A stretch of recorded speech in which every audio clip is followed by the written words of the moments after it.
The news keeps getting worse for Donald Trump. He is absolutely destroying the Republican Party, and they deserve it. This is the karma that they've earned for having Donald Trump be their cult leader. The latest generic ballot of Hispanic voters from Morning Consult has Democrats up 60% to Republicans 29%. What about Donald Trump's approval in his unlawful war against Iran? In the latest NPR Marist poll, only 24% of Gen Z approve of Donald Trump's unlawful war. Donald Trump had previously made some gains within Gen Z in the 2024 election. What about male voters, right? The one group that unfortunately was still, I say this as a man, sticking with Donald Trump. The latest generic ballot shows that male voters support Democrats over Republicans 48% to 42% based on the latest Emerson polling data. What about just a generic ballot? According to Morning Consult, Democrats lead 47% to 42%. If that holds, it's going to be a massive blue tsunami that will effectively end Donald Trump's presidency right there. But I want to talk about some individual stories right here, as Donald Trump has betrayed his MAGA base, betrayed some of his most loyal cult members. For example, after ICE detained his fiance, Wayne DeMario, a Trump voter from Miami, here he is right now. You're going to watch him beg for help. Why'd you do this? You betrayed me. Why'd you do this? Here, play this clip. Please, she does not deserve this. She's the sweetest person, and she prayed for you. A desperate plea to President Trump from a South Florida man fearing his life partner could be deported to Cuba at any moment. He reached out to our Christian De La Rosa to share his story and his remorse. And more about what happened with his wife. I want you to see this, because this is what Donald Trump will do to any of his cult members at any point in time. Play this clip. Cuban's not going to get deported, so don't worry about it. Today, DHS has her listed among the worst of the worst. A criminal arrested for dangerous drugs and possession. Wayne feels it's a slap in the face. I didn't vote for this, but I definitely voted Republican. He says both were staunch supporters of President Trump. When you said I didn't vote for this, what did you think you had voted for? I really thought this was just going to be something organized. But it's obviously not. They just blanket everybody. Alcantu, calling from her detention facility in Louisiana. She says in her 8 months detained, she has not seen an immigration judge. By the way, it's not just that group. I could show you thousands, tens of thousands, hundreds of thousands, millions of stories just like this, but I'll just show you another one. Take a look at this Trump voter whose son, Ruben Ray Martinez, was killed by ICE. She was a Trump voter, and she says that what went down was something that needs to end. It's abuse and impunity that's being exercised by these Trump and Border Patrol Gestapo. Here, play this clip.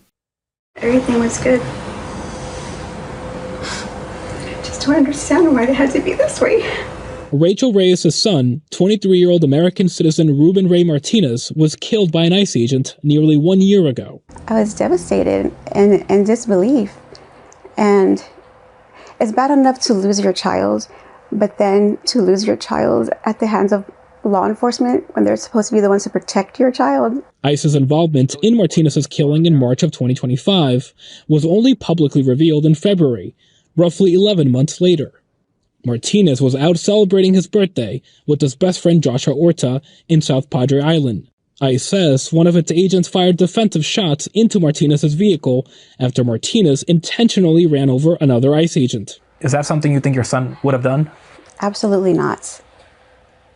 No, of course not. He was not a violent person. He was not aggressive. DHS's account was disputed by Orta, who said in a draft declaration that his friend did not hit anyone. Orta died in a car crash in February, before he could testify. What about at a generic level of all voters?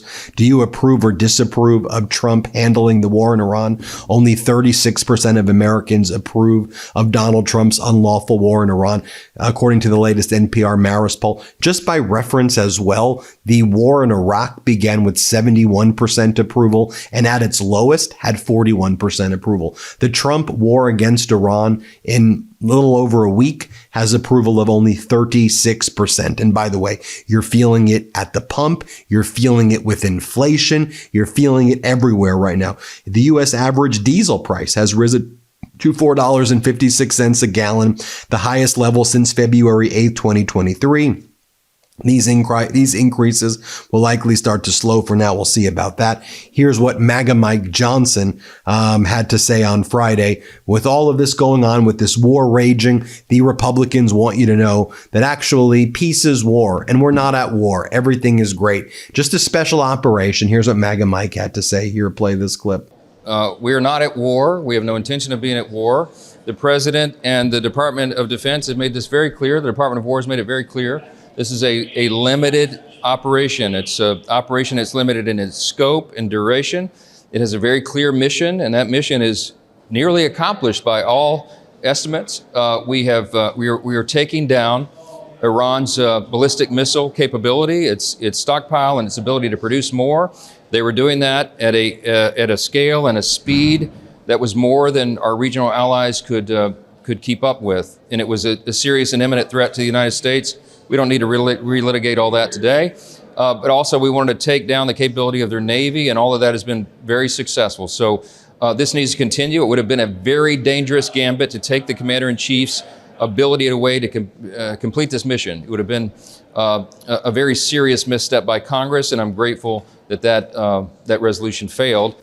I want to bring in right now an individual by the name of Derrick Johnson. He's the president of the NAACP. I did an interview with him earlier this past week, which I haven't showed yet. I want you to see it. We talk about how Donald Trump has attacked the Black community, how Donald Trump has attacked working class people, how Donald Trump has attacked hardworking Americans, how Donald Trump protects the Epstein class. Let's bring in this incredible interview. Now I want to bring in the president of the NAACP, Derrick Johnson. And Derrick, you've been the president of the NAACP for about 8 years or so, since 27. So you've seen, the first Trump administration, you saw Biden administration. When I refer to what we're seeing right now as the regime, I want you to kind of just even contextualize it based on your experience.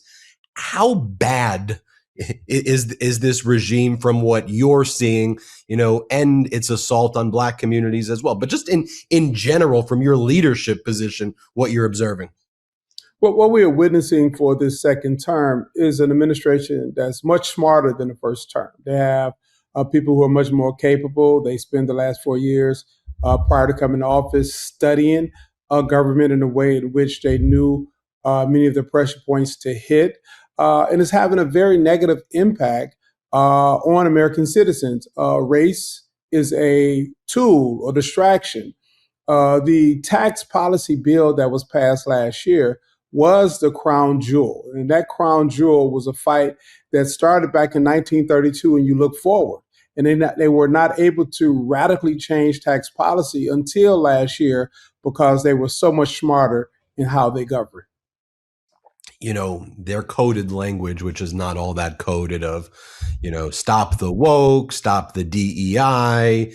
If universities promote DEI and woke knowledge, then we're going to, defund it. The museums are too woke, which is all coded language for, anything that tells the true story of Black history or the history of other groups and marginalized groups.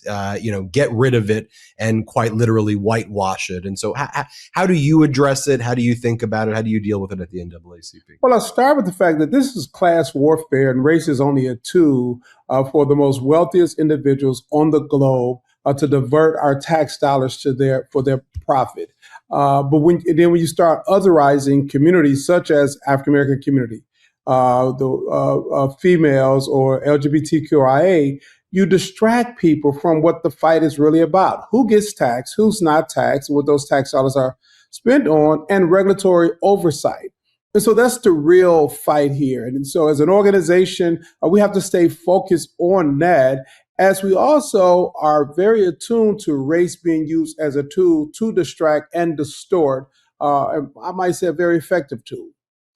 One of the, I think, things that was a revelation, although we all expected it when seeing the Epstein files, is this Epstein class. And sex trafficking was used as a tool by the Epstein class, and the horrors that were inflicted on these underage girls and these children.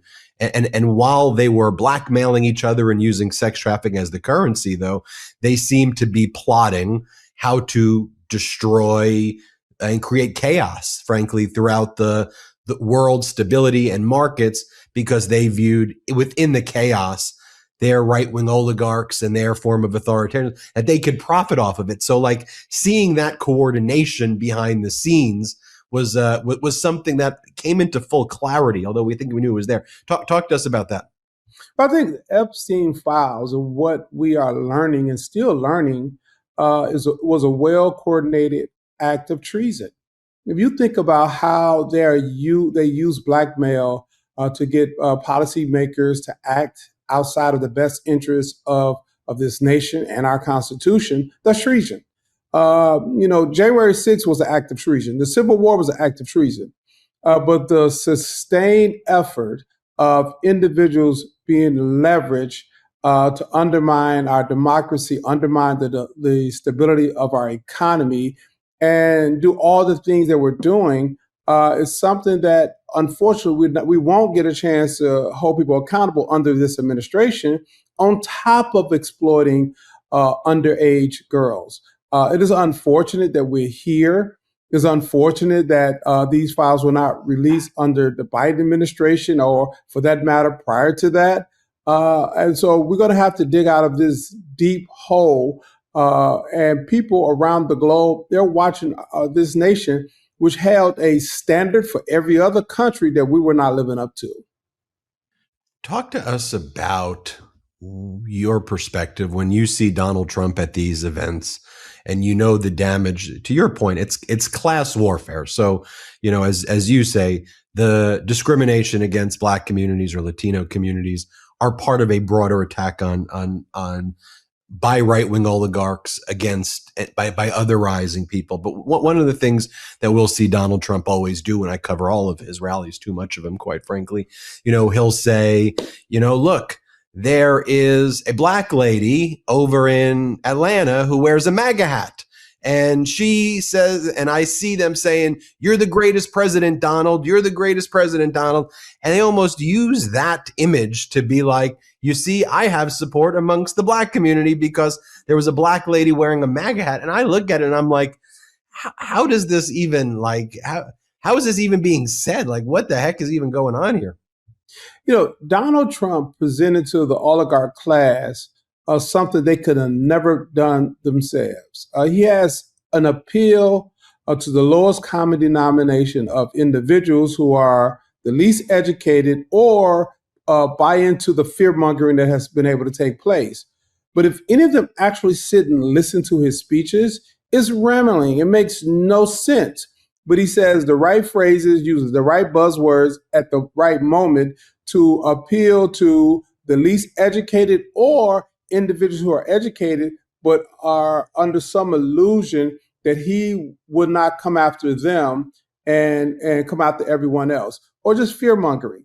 They would have never been able to do that without his brand of leadership. It is worse than Ronald Reagan, who was at best a very effective actor, playing the role of a governor, then later a president. But all the books I've read about Reagan, he wasn't a policy wonk. He didn't understand in details, but you put a script in front of him, he was an effective actor.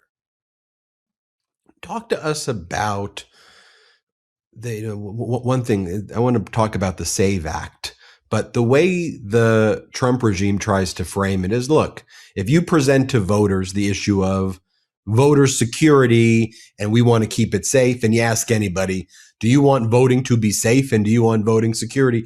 And you frame the question like that, but don't actually explain what the SAVE Act is. I think lots of people go, sure, I want voting to be safe. The same way if you ask people, do you want safe borders? And do you want to make sure that there are, if there are criminals here who are migrants, that they get deported and prosecuted? Who says, no, I don't want that? I mean, of course, someone says we should have borders and we should have safe and secure elections. But I guess to your earlier point too, those framings are often used as tools, I think, to distort and deceive, because then what the Trump regime will say is, look, the black community supports the SAVE Act. Look, we have a poll that shows 75% of black people support the SAVE Act. I mean, and then CNN parrots it. 80% of Latinos support the SAVE Act. And then they go, you see, this is universally supported, but that's subterfuge. I mean, that's the propaganda. Talk to us about first why that's so, and then how do you combat it at the NAACP?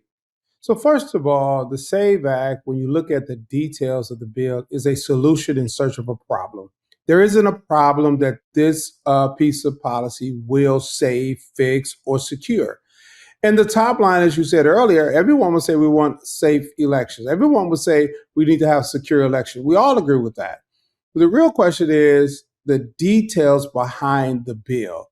If you say you got to have mass re-registration, everyone start over, it disadvantaged not only the African-American community, it disadvantaged so many others. If you say that we should have a photo ID or you need proof of citizenship, well, why do you need proof of citizenship? There is no systemic, or for that matter, is de minimis at best, of individuals who are not citizens seeking to vote or individuals seeking to vote under an alleged name. It is vote suppression, pure and simple.